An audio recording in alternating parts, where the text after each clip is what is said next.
Hello WhatsApp guys, কি অবস্থা সবার? আশা করি সবাই ভালো আছেন। আলহামদুলিল্লাহ আমরাও ভালো আছি।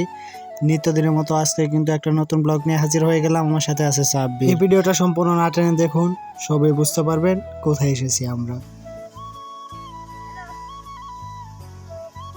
আমার ছোট ভাই, আশা করি নতুন করে পরিচয় করিয়ে দেওয়া লাগবে না, কারণ গত ব্লগ এসেছিল আমার ছোট ভাই। তারপরেও যারা ব্লগটি দেখেন নাই, দেখে আসবেন।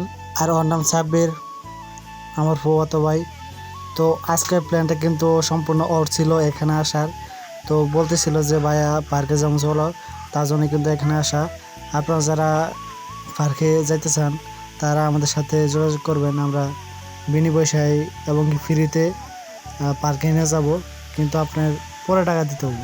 যাই হোক, এখানে ভিউটা কিন্তু অনেক সুন্দর আর এখানে পরিবেশটা অনেক সুন্দর।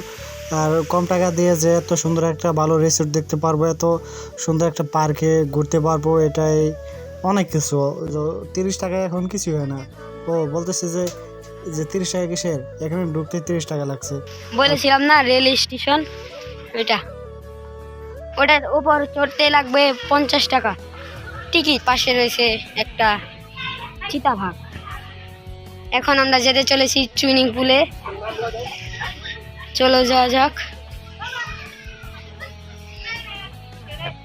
আর সবচেয়ে বেশি টাকা লাগে এই পার্কে, এই সুইমিং পুলে গোসল করতে।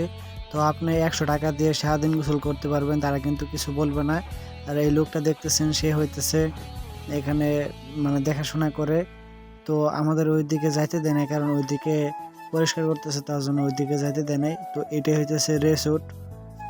এত কম টাকা দিয়ে এত সুন্দর একটা যে পার্ক দেখতে পারবো ভাবতে অবাক লাগে। আমরা কিন্তু এখানে অনেকগুলো ছবি তুলেছি। তো আমার ছোট ভাই স্টাইল দেখুন। আমার সামনে কিন্তু আছে ময়ূর পাখি, তাদের কোনটা কিন্তু খুব সুন্দরভাবে রাখতেছে। ময়ূরের পাশে কিন্তু রয়েছে হরিণ, আর হরিণগুলা দেখতে কিন্তু মাশাআল্লাহ বেশ সুন্দর। হরিণের বাচ্চাও ছিল এখানে। আর আমার ছোট ভাই কিন্তু গাড়িতে উঠবে, তার জন্য অনেকটাই ছটপট ছটপট করতেছে আর তাকায় আছে গাড়ির দিকে। বুঝতে পারতেছেন যে ছোট বোনাই তো বোঝেন নাই। ছোট ভাই কিন্তু গাড়িতে তুলে দিলাম। ছোট ভাই কিন্তু এই গাড়িতেই আছে। আমার ছোট ভাইয়ের জন্য সবাই একটু দোয়া করবেন। ছোট ভাই ট্রেন কিন্তু আমার সামনে অতি শীঘ্রই চলে আসছে। তো এখন ছোট ভাইয়ের মুখ থেকে শুনবেন ছোট ভাই কি বলে। ট্রেনে চড়েছি, তোমরা তো দেখতেই পাচ্ছ। এখন ট্রেনে আমি একাই চড়েছি। আমার বড় ভাই শাওন, সে চড়েছে ট্রেনে, তোমরা দেখতেই পাচ্ছ।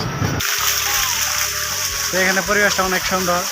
তো দেখতেই পাচ্ছেন আমার ছোট ভাই এনজয় করতেছে। সে আইসে কিন্তু উনিকে অনেকটাই খুশি হয়েছে। আপনি কি করতেছ? এখানে ছোট আছে, খেলা করতেছ।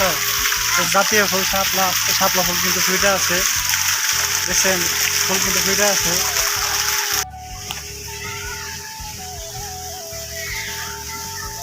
সাপে বলো, কেমন লাগতেছে এখানে? ভালোই। তো এখানে পরিবেশটা অনেক সুন্দর।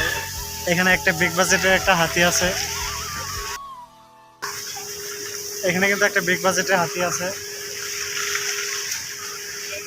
অনেক বড় সড়ো হাতি। তো আমার ছোট ভাই কিন্তু একে একে সব খেলাই খেলতেছে। আর এখানে কিন্তু এক টিকেটে সব খেলাই খেলা যায়। ছোট ভাই খুব এনজয় করতেছে। না, এখানে পরিবেশটা অনেক সুন্দর লাগছে, সেটা বলতেই হবো, সেটা মানতে। আর এইখানে আর একটা বিষয়, দুই পাশে কিন্তু দুই রকমের খেলা, ওই যে পিছিয়ে দেখতে পারতেছেন অন্যরকম খেলা। তো আজকে আমাদের এই পর্যন্তই, আজকের ব্লগটা এই পর্যন্তই থাকবে। তো এই জায়গাটা অনেক সুন্দর। তো প্ল্যানটাই ছিল সাব্বির ভাইয়ের।